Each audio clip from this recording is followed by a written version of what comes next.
Hello and welcome to World of Warbirds. I'm Brian Pierce. Please sign up at my Patreon to get episodes earlier, bonuses, to have a say on future content, and to interact with me and other Warbirders directly. But mainly you'll have the satisfaction of helping keep this podcast going. You can also toss me a tip via PayPal at WOWB17, or even just drop me a review. Thank you for your support. Now on to the show.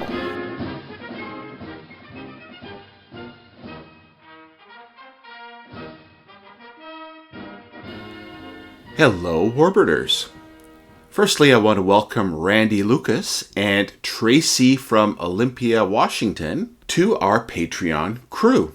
Thank you for joining.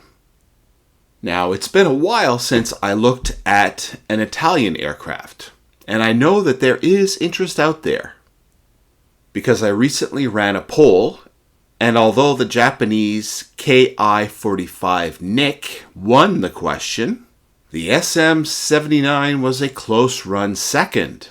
So, let's dive in. But first, it's also been a minute since I apologized for my pronunciation. Usually, I'm butchering German, but this time it's going to be Italian. Not only might I get it wrong, but especially with Italian, I also tend to add in this exaggerated flourish that may or may not be appropriate. And for all of that, I am deeply sorry to our Italian listeners. So, we haven't spoken of this particular manufacturer yet, so let's take a little look there. The company was founded in 1915 as SIAI. Società d'Idrovolantia Alta Italia. In English, that's the Seaplane Company of Upper Italy, and it was a major supplier of float planes to the Italian armed forces. After the end of the First World War, the company acquired Società Anomia Costruzioni Aeronautica Savoia, and so decided to take Savoia as a name. It added the name of its chief designer, Alessandro Marchetti, in 1922, giving us the name Savoia Marchetti. One of the company's most successful products during the interwar years was the S-55 flying boat. Now, except for being made by the same company, there is absolutely no connection between this plane and the subject of our story today. But I've got to talk about it anyway, because I've never seen anything like it. It kind of resembles if you badly prompted an AI to come up with what a passenger float plane would look like, and then it would spit out this weirdo. I'll put a picture on the Patreon page, but until you check that out, I will try my very best to describe it. Expand your mind as to what an actual airplane can look like. Okay, so first, take two flying boat hulls. You know, with the portholes and everything, but without wings or tail, and put them side by side, like the floats on a float plane. Then slap a giant wing on top of that to join them together. On the middle of the wing, place the cockpit, and above that, place a pod containing the two tandem engines, working in a pusher-tractor fashion on top of a pylon system. Twin tail booms come out the back of the hulls, but they look like they've been made by sections of pipe. But they hold on the triple fin tail because, why not? Internally, there was a passageway from the flight deck down to both hulls. So passengers could cross over, just in case you saw a cutie out your window in the plane flying beside you. Oh yeah, it's actually the same plane, and so you could go over and ask them to have a drink with you. So, even though it was weird as heck, it was very successful, and they built over 240 of them for both the civilian and military market. Sorry for that diversion, but you gotta go and see the picture. Alright, back to our main story. In 1934, Chief Aeronautical Engineer Alessandro Marchetti, yep, the guy with his name in the company name, began drawing up plans for what would become the Sm.79. They were looking to make a monoplane transport aircraft, capable of carrying up to 8 passengers and fast enough to be used in racing. Yes, you heard that right. There was a time when air racing was a big thing, and the Italians were all over it. Now, I get into some detail on the Schneider Trophy in my Mach-E C202 Folgore episode. So if you want more detail on that, go and give that one a listen.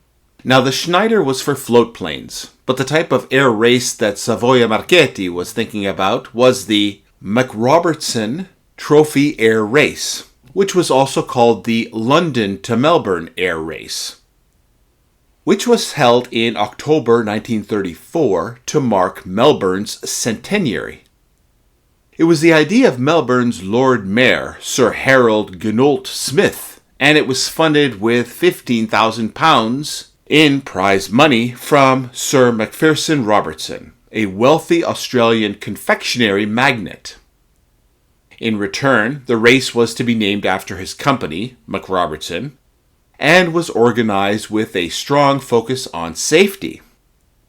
For this race, there was no limit to the size of the aircraft or power, and no limit to crew size, except that no pilot was to join the aircraft after it had left England.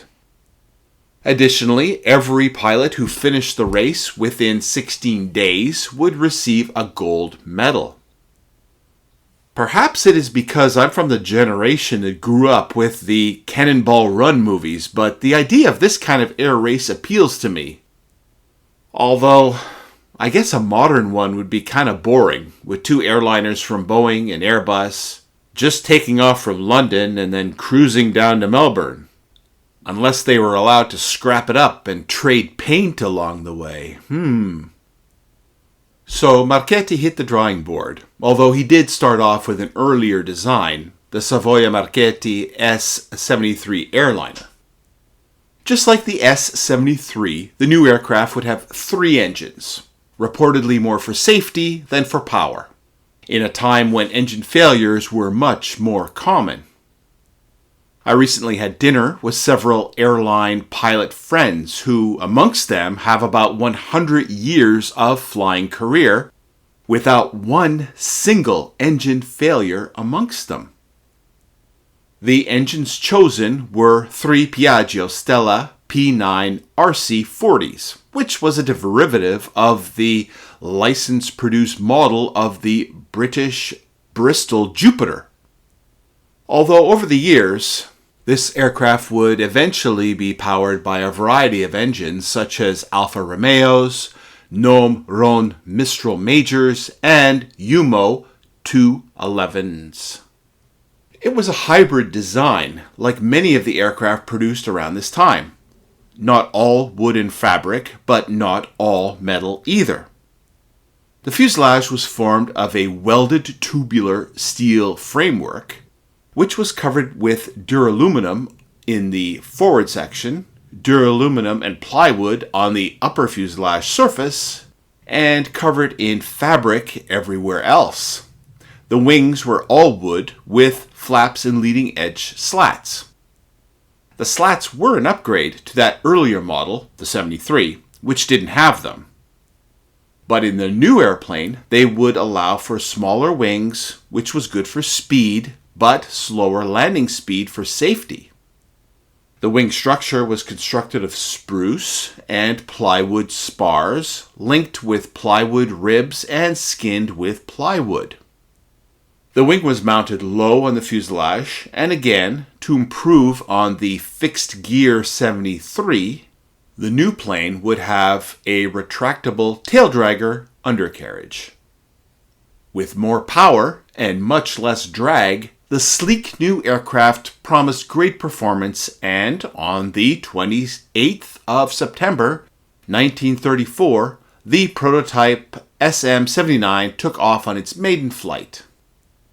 and during flight testing proved that it was a fast airliner, able to fly at an average speed of 410 kilometers per hour. That's 250 miles per hour. That was 50 miles per hour faster than its predecessor. On the 20th of July 1935, the 79 earned its Certificate of Airworthiness, and in 1936, production began. The sad thing was that it was too late for the McRobertson Trophy Air Race, which had started on the 20th of October 1934. I'm not going to talk about the race or who won it, because that aircraft hasn't gotten her episode yet. More tinkering with engines led to even greater success for the aircraft, which attracted attention from Italy's military, which studied the airliner and decided that it could be adaptable for a variety of roles, including bomber, torpedo bomber, and of course transport. The military asked for the installation of either 2 or 3 defensive machine guns. So, the company went to work to construct a militarized second prototype. They added a faired ventral nacelle for the bomb aimer, who could also operate a rearward-facing machine gun. A forward-firing machine gun was installed above the pilot's cabin at a 15-degree up angle for him to fire during an attack, and another gun was installed at an open position aft of the dorsal fairing for further rearward defense. Lateral waist gun ports were also included. I love the names that they came up with for the 79. Although the aircraft was officially named the Sparviero, or Sparrowhawk, the look of the dorsal hump made its crews give it its nickname of Il Gobbo Maledetto, the damned Hunchback. So, as it was an airliner first, it makes the Sparviero what I like to call a citizen soldier warbird. One that was first a civilian aircraft before being drafted for service. Some others that we have looked at in this category are the FW-200 Condor, the HE-111, wink wink, and of course the venerable Goonie Bird. The Sparviero was produced in a wide range of variants, some of which are so different that you could almost consider them to be different types. Of course, there was the Sm.79P, P for passenger. One variant, the Sm.79C, focused on speed for racing or was used as an executive transport, while the Sm.79T, T for transatlantic, had greater range. The Sm.79-1, which had several aliases, including the S-79K or S-79 Militari, was the bomber version, which could carry up to 1,250 kilograms of bombs in vertical cells like the HE-111. This design did prevent larger bombs from being accommodated internally, although externally it could haul 2 500 kilogram, 5 250 kilogram, 12 100 kilogram, or 50 kilogram bombs or scores of bomblets. For the pound measurements of those kilograms, just multiply by 2 and a bit. The Sm.79 2 and 3 were torpedo bomber versions powered by 3 improved Alfa Romeo 126 engines.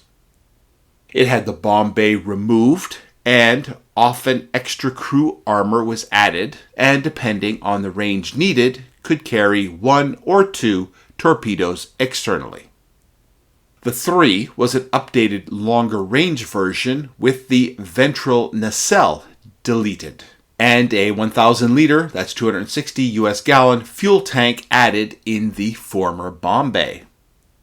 Now here's where things get funky.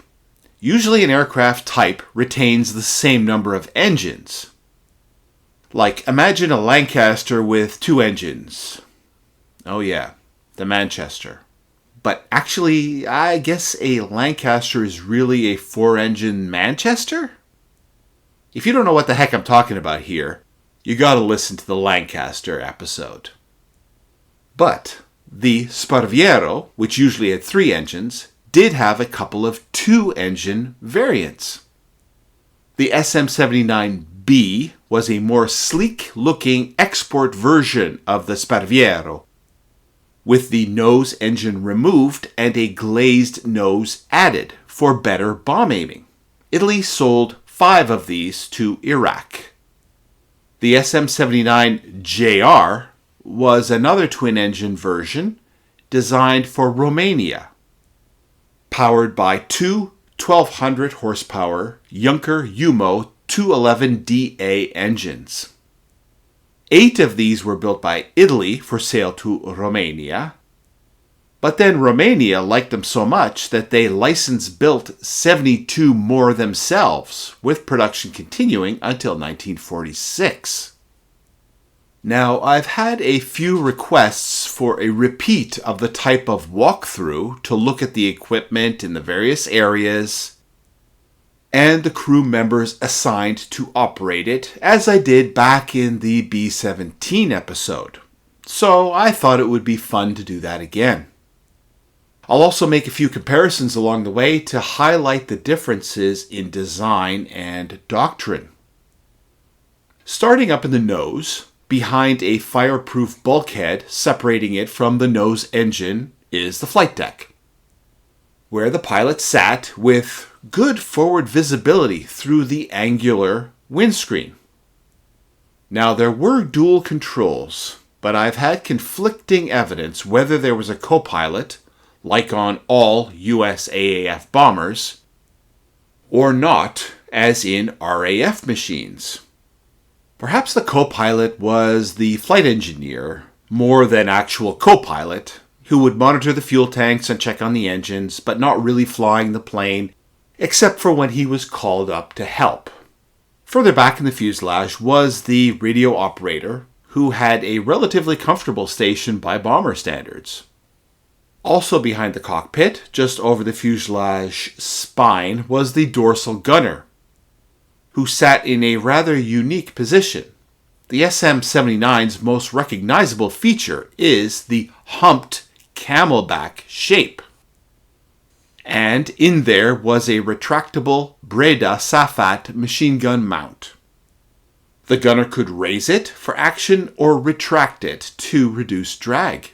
It was a clever design, but mechanically complex and prone to jamming if not maintained properly. That gunner also had eyes on the top hemisphere of the aircraft and could call out contacts as much as shoot at them.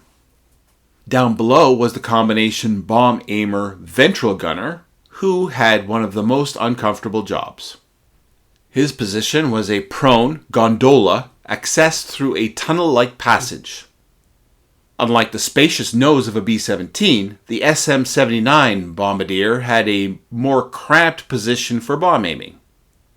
It wasn't exactly roomy in there, but it gave the bomb aimer a good view of the target zone. The sighting equipment wasn't nearly as sophisticated as a Norden either. The Italian Giosa bomb aiming gear tended to be a simpler optical device, reliable enough, but without any gyroscopic stabilization or autopilot integration. Precision bombing wasn't the goal. This was more of a fast hit-and-run aircraft, especially in the torpedo bomber role. The waist position in the Sm.79 was a bit different from the American setup. On either side of the fuselage, small hatches were sometimes fitted with single defensive guns. Initially, there was one gun that could be quickly swapped from side to side, but later, 2 7.7mm guns on separate mounts could be installed. But space was extremely tight. This wasn't the roomy B-17 walkway with gunners dancing around. It was more like crawling into a coat closet with a machine gun.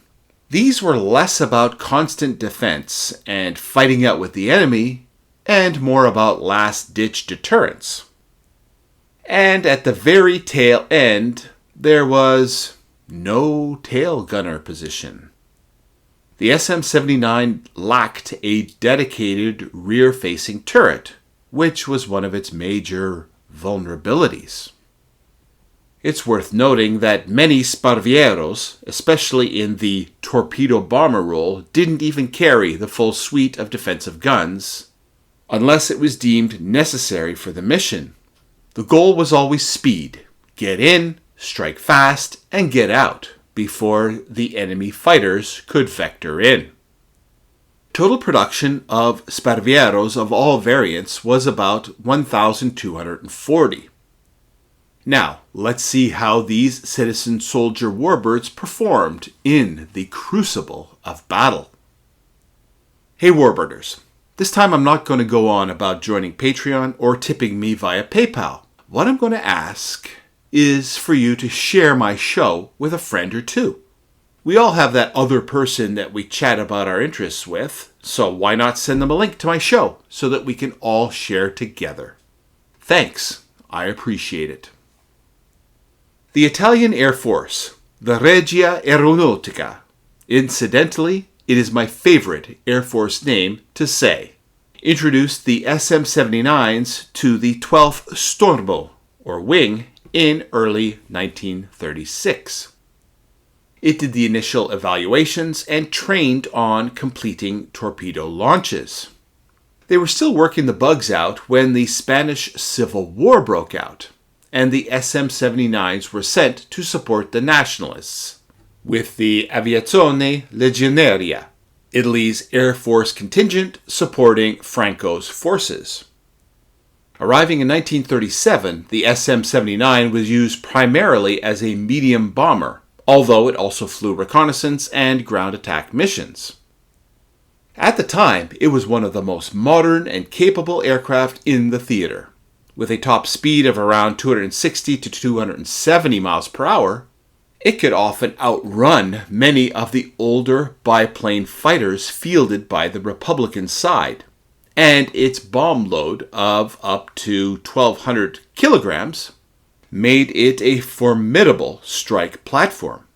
Missions typically included bombing airfields, troop concentrations, and supply depots.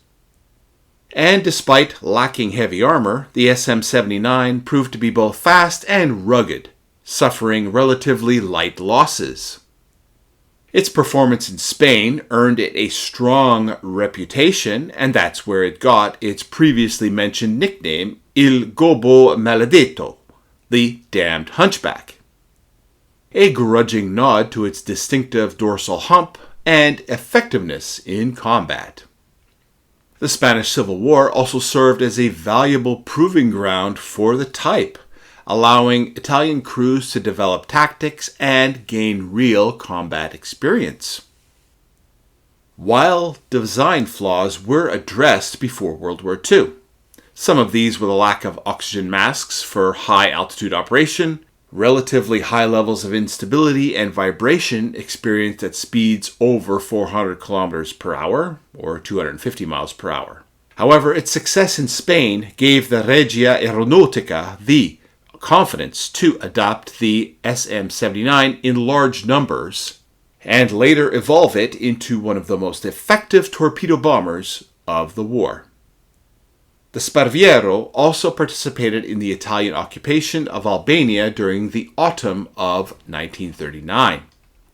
But the shortcomings of the Gobbo Maledetto began to show themselves in the skies over the siege of Malta.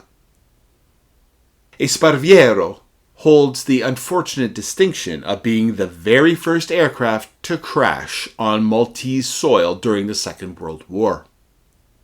On July 10, 1940, around 20 unescorted Sm.79s launched a bombing raid on the island.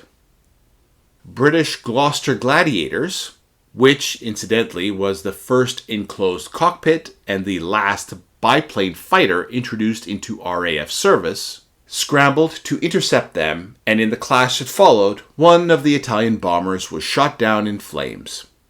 crashing just behind the Knight's Watchtower east of Fort San Leonardo. The kill was credited to Flying Officer Frederick Taylor. At least one of the Italian crew attempted to bail out, but his parachute caught fire and he did not survive. As I said before, the Sparviero proved highly effective as a torpedo bomber, achieving a number of notable successes against Allied shipping in the Mediterranean. Operating from bases in Italy, Sicily, and North Africa, Sparviero units became a constant threat to naval convoys, particularly during critical operations like the resupply of Malta. Among their most significant victories was the crippling of the British light cruiser HMS Manchester during Operation Pedestal in August 1942, leading to the ship being scuttled by her crew. Earlier that summer, an Sm.79 torpedo sank the destroyer HMS Bedouin while she was covering another Malta convoy. Sparvieros also helped sink merchant vessels such as SS Glenorchy and damaged or destroyed other supply ships like MV Talbot and MV Clanferguson, further straining Allied logistics.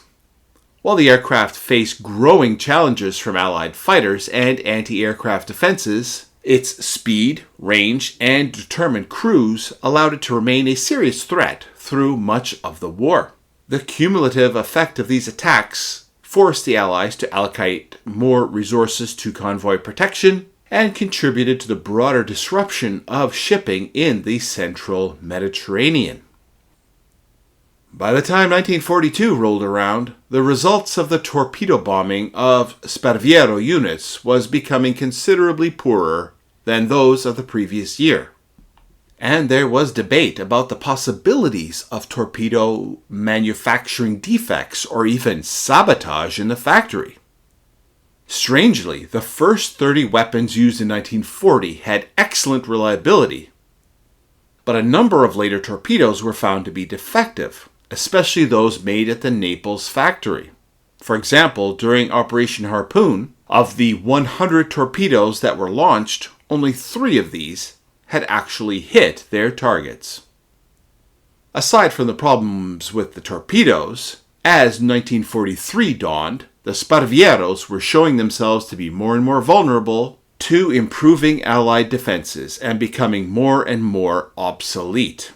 At this time, on average, an Sm.79 would be shot down after just 3 missions. They were too large to allow them to evade detection by enemy defenses, and their large aircrew requirements resulted in heavy losses of personnel. So they were withdrawn from frontline bomber duties, although kept on the line for torpedo attack, while the units awaited updated replacements. Switching to night increased survivability, but reduced performance, as SM-79s were not equipped with radar. So the attacks had to be performed visually, by moonlight if possible.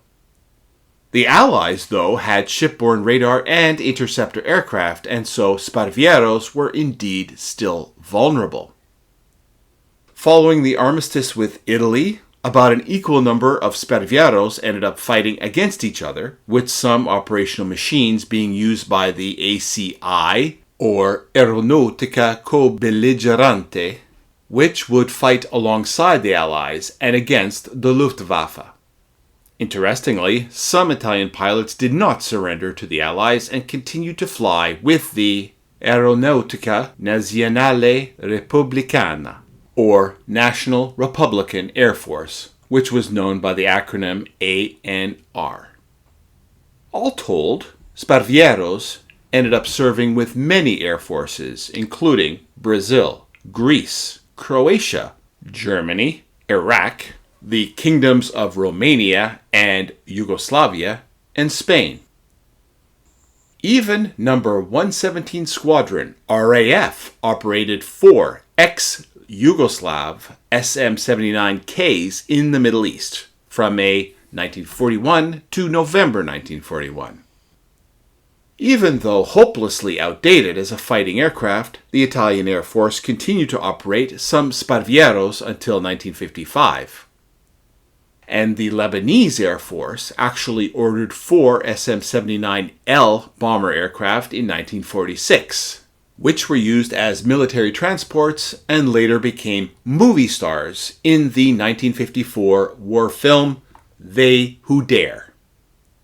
Although there are no airworthy Sparvieros, we are lucky to have 2 surviving complete static SM-79s. Both of them were donated by Lebanon back to Italy. MM-24499 can be seen at the Gianni Caproni Museum of Aeronautics in Trento, and MM-45508 is on static display at the Italian Air Force Museum in Bracciano, Lazio. I want to end up with one last little juicy tidbit for you guys. Remember the McRobertson Trophy Air Race that we started off with? It was the race that Savoia Marchetti was hoping that their new Sparvieros would be able to compete in, but it wasn't ready for it.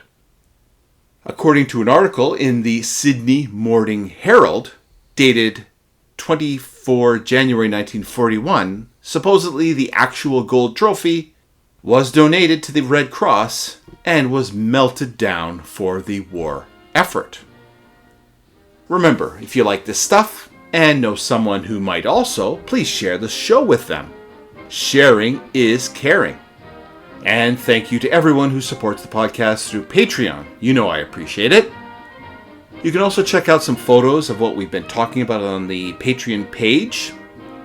That's including 2 photos of models made by the husband of a colleague of mine. He knew that I was a model maker also and shared these photos, and guess what? They're Sparvieros. So I'll share those with you too. Until next time.